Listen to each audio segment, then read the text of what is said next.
So, there's a new Trails game that's been causing quite a stir lately. And no, I'm not talking about Trails of Cold Steel 3. I'm talking about a browser game that was released on August the 31st, 2016, which has recently been ported to mobile platforms and the Switch, in Japan. For those of you guys still stuck in the quagmire of confusion, I am talking about Trails at Dawn, or Akatsuki no Kiseki.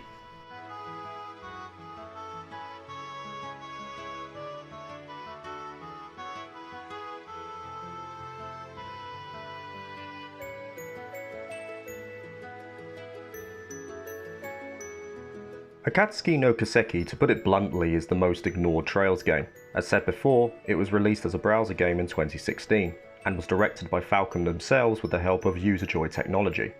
This was more a spin-off title to celebrate the Kiseki series and actually does take place in the same timeline of the universe, being set in the intermission period after Ao no Kiseki. We're introduced to two aspiring crossbell bracers, Nactivice and Chloe Barnett, who as junior bracers fulfill tasks at the behest of the guild, harkening back to the days of Trails in the Sky. It begins in quite a similar fashion as well. However, instead of going down a sewer to bop a few rats for your bracer entrance exam, you instead have to venture into the geofront, a la Trails from Zero. Now in terms of the core makeup of the game, it's understandably going to be a bit different to what you're used to. Instead of moving around an open expanse and interacting with the world, you're instead given a menu to traverse from mission to mission, complete with party formation menu and something that many browser games are known for, its very own gacha system, giving you a chance to get the characters you want so they can fight by your side. When taking part in missions, the game reverts to a dungeon crawler view, moving from room to room, engaging in fight, utilising a battle system that all Trails fans will be familiar with and levelling the party up. Upon completing the main quests, you get currency which you can use on the aforementioned gacha roulette before moving on with the story itself. And yes, if you don't have the coin to do so, there are microtransactions available to get that oh so precious in-game currency. Yuck. Now I won't be playing this game, it's not really my thing, but I will admit it reminds me massively of a browser title I used to play while studying my masters called Kancolle. It used the same premise of building up a host of characters, in this case a ship fleet, getting stronger and taking on more challenging missions, and for a time, I did have fun with it. But I feel that if I've seen what Kancolle has to offer, there's a good chance that Akatsuki will not jiggle my taste buds, so to speak. But it must be doing something right, as it smashed its pre-registration target by 70,000 users. However, gameplay aside, what I did care about is its interconnectivity with the other Trails titles, and there's no reason to believe why there is insignificance to the lore here. As said before, Akatsuki takes place in the intermission period after Trails to Azure, and like previous titles, the story is presented in an episodic format, with new chapters being released as updates occur. According to the bosses over at the Kiseki Wiki, it's speculated that there will be 10 chapters when all is said and done. Now, even though the story is not going to be the greatest in the series for understandable reasons, there are interactions aplenty during the course of the game, with references and interactions with the special support section, deeper information on the current Jaeger group, and even a journey over to the Principality of Remetheria. Falcom also makes sure to plug the gaps, giving the reasons why we have never encountered the characters of Akatsuki in previous titles, so there is definitely value in knowing about this game from a lore standpoint. If you don't have the means to play, forums and sites like the Kiseki Wiki could be a metaphorical goldmine for you to brush up. Now moving away from Trails, there's another exciting game on the horizon for Falcom fans. For those who are lucky enough to get involved with the ESATE free weekend trial and may even have subsequently bought it, it might be of interest to you that the latest entry, East 9 Monstrum Nox, is due to be released in Japan on the 26th of September. We recently received a new trailer for the game which showed off some more flashy combat as to be expected of East and a killer soundtrack. It looks like more information will be available in the Tokyo Game Show, which will be running from September the 12th to the 15th, being split into a business event for the first half and then opening to the public in the second. Some pretty cool goodies are also available for people able to make the event, and I'm a bit envious that I can't get one of those sweet clear folders. Furthermore, to celebrate the launch of East 9, the JDK band will also have 2 live performances on September the 14th and 15th on the Konami stage. They've been doing a few shows recently as part of their 2019 Asia tour, and as you may have guessed, they performed some of Falcom's greatest hits, having the last show of this tour in Beijing just recently. What became apparent to me very quickly though is that many Falcom fans don't know too much about this band, so I thought I'd give a little background on them, courtesy of the bosses over at the Falcom subreddit. I'll link the full history in the description if you want to find out more about the composers and the history of Falcom's soundtrack design and promotion. First of all, let's look at the two key players, Sound Team JDK being the first, and JDK Band being the second. Sound Team JDK are the in-house team that produces the soundtracks for Falcom games. Contrary to popular belief, the sound team does not use any live instruments, instead referring to synthesizers and virtual plugins. It's quite surprising to know as well that soundtracks are produced on an individual basis, and as of yet, we haven't heard of collaboration between members for any track.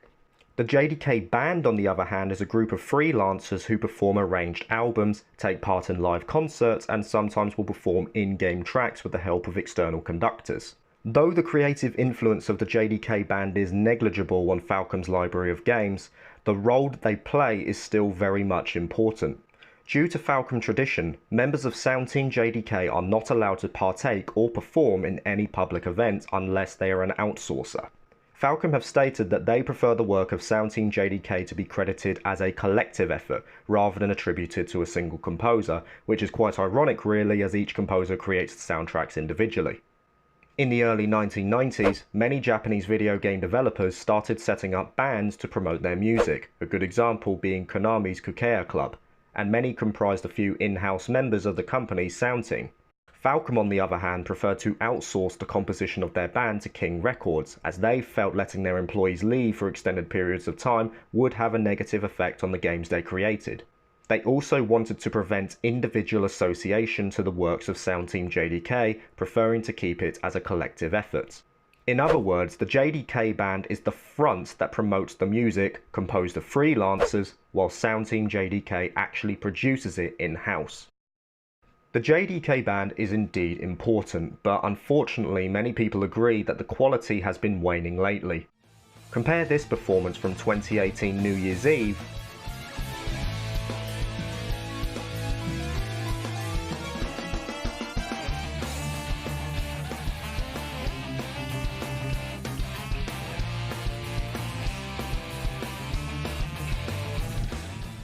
to this 2011 Christmas live rendition of Azure Arbitrator.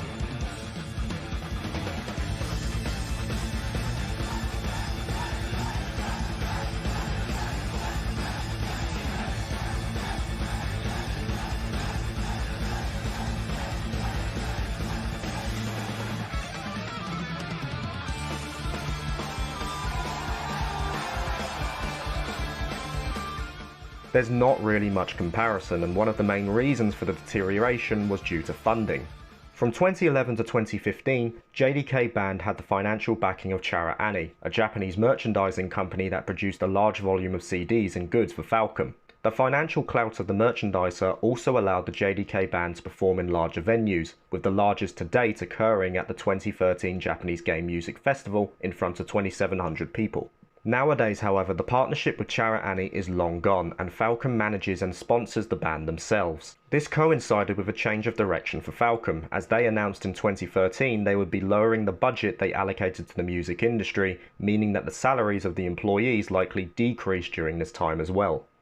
Thus, the managers and producers of the team, Kamakura and Okajima, who produced tracks for Cold Steel and the like, decided to leave, and a new reveal of the JDK Band in 2015 featured a much less experienced cast, all managed by Mitsuo Singha, who many fans consider to be inferior in terms of music production. To give you an idea of the decline in quality, excluding sponsored events like the 2019 Asia Tour, the band performs to an average of 200 to 300 fans, whereas back in 2011 to 2015, this average was much higher at around 500 to 700. Consider these clips of the band I showed earlier. The 2011 New Year's live event was performed in front of 1,100 people. The Christmas live event performed in 2018 was in front of a much more solitary 250. Quite simply, the investment is not there, and inevitably with that comes a drop in quality, and the fans can see that.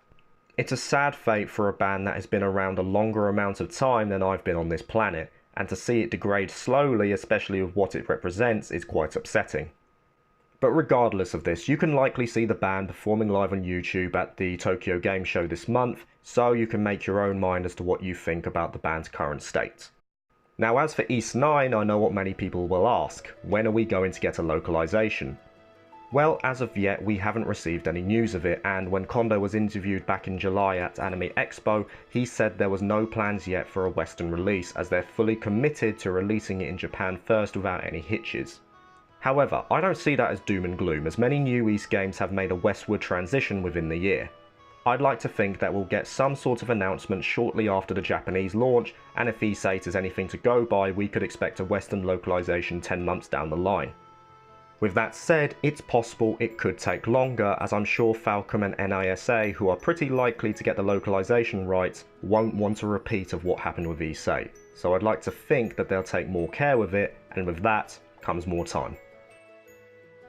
Overall, there are some pretty exciting times ahead for fans of Falcom, with East 9 due for its Japan release, Cold Steel 3 due for its Western release on October 22nd, and of course the aforementioned Akatsuki No Kiseki on Switch and mobile platforms. We've got a lot to sink our teeth into for the time being. If you want to get involved with the Trails series, I recently made a video detailing my views on where a newcomer should start. So if you're feeling curious about Falcom's masterpiece, then this could help you out and give you the push you need to join the Falcom family. So go on, get out there. Until next time guys, I'll see you later.